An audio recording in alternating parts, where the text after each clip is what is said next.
পুলিশের কাছে বলবো ওর বাবা মা ছাড়া তৈরি হয়নি, আমার বাবা আমাকে তৈরি করে থাকে আর বিয়ে হয়ে গেছে।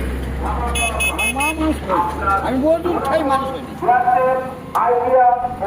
বেশি করে বলছো আমরা ঘরে রুটি খাই, ওইটা বুঝে করো। আগে বাবা মার সেবা করো, শ্বশুর শাশুড়ির সেবা করো।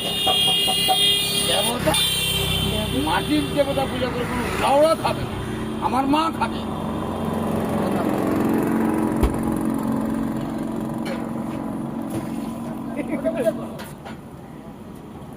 ওরা পূজা করো, ওরা পূজা করো। বাবা মা পিতা মারা আগে, শ্বশুর শাশুড়ি আগে, কালী পূজা